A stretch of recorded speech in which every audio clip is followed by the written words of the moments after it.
katika hii mambo yote tunayoyaona hapa, Yesu anapelekwa mbele ya Pilato.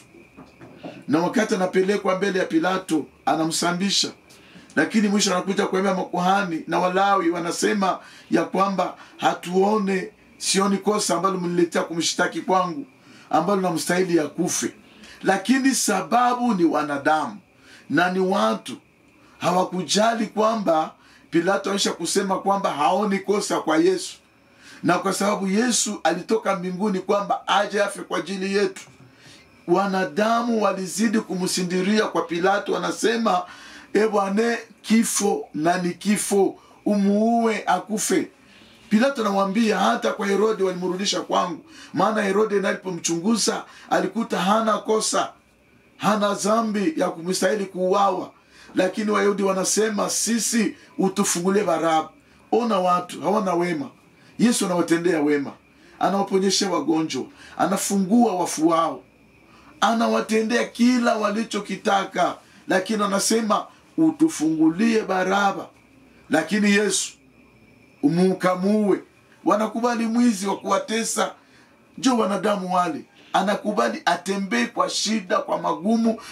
Nakuta pombe na msumbua, ulevi na msumbua, ukahave na msumbua. Lakini angalika anakangamana, anakazana, hata mpe neno la kumsaidia, hajali. Mpendwa, hukumu ya Mungu itakuja kwa ajili yako. Lakini kumbuka Yesu, katika Isaya, mwandishi wa Isaya anasema, nabii, katika sura ile ya 53 mstari wa 3 hadi 9, anasema alipigwa, akazarauliwa, akatemewa mate, akachubuliwa kwa ajili yako, kwa ajili yangu. Aseme mpaka Mungu akashindwa kumwangalia kwa ajili ya uchungu na mateso aliyoyapata. Fimbo alizopigwa, msumari aliyopigwa, Mungu akafunga uso asimwangalie. Lakini nampenda Yesu, maana anasema kwa kupiga kwake sisi tukapona. Bwana Yesu asifiwe. Ile shida yako ikapona, mateso yako ikapona, magonjwa yako ikapona kwa kupigwa kwake. Wewe na mimi tukapona. Ndio maana hii magharibi nataka nikusaidie toka katika shauri la wasio haki. Naomba uko mwaminifu, lakini unapitia mateso, yavumilie ili mpata Bwana wetu Yesu Kristo. Na sisi tunaweza kupitia yale mateso magumu, shida, lakini anasema tusitoshe mioyo yetu kumtegemea Mungu, wala usifadhaike. Maana alikwambia mti mbichi ulipigwa ukateswa. Na ndio akasema tujililie sisi, tusimlilie yeye. Maana yeye amesema yote imekwisha. Kwa ajili yako, kwa ajili yangu, kwa yote ambayo ilitokea, yote imekwisha. Akakusaidia na niendelea kukusaidia.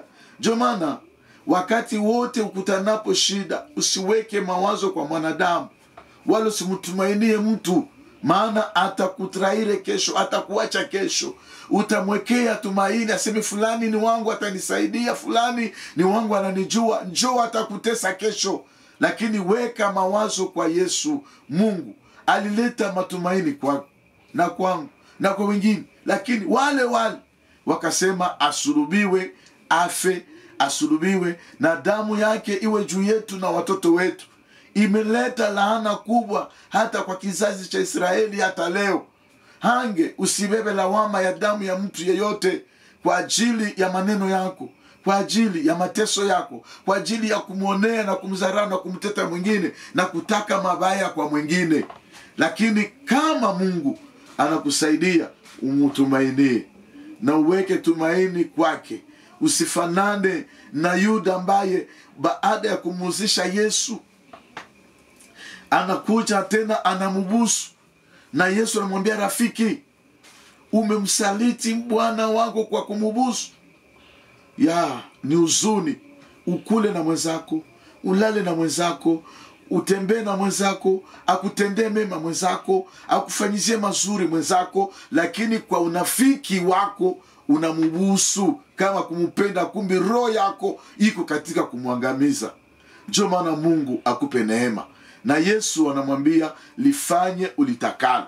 Amewambia wenye kuja kumkamata Yesu, ule mwenye nitabusu, njoo mwenye mumkamati. Ingawaje alikula tresori ama tuseme contable, kesier wa Yesu, wa ministeri yake, lakini anamsaliti kwa kumubusu. Ndio maana mwanadamu ni mwanadamu. Weka mawazo kwa Mungu, umtumainie Mungu peke yake, naye Mungu atakusaidia. Acha tuombe kwa dakika moja ili Mungu asaidie maneno haya yapate nafasi kwako.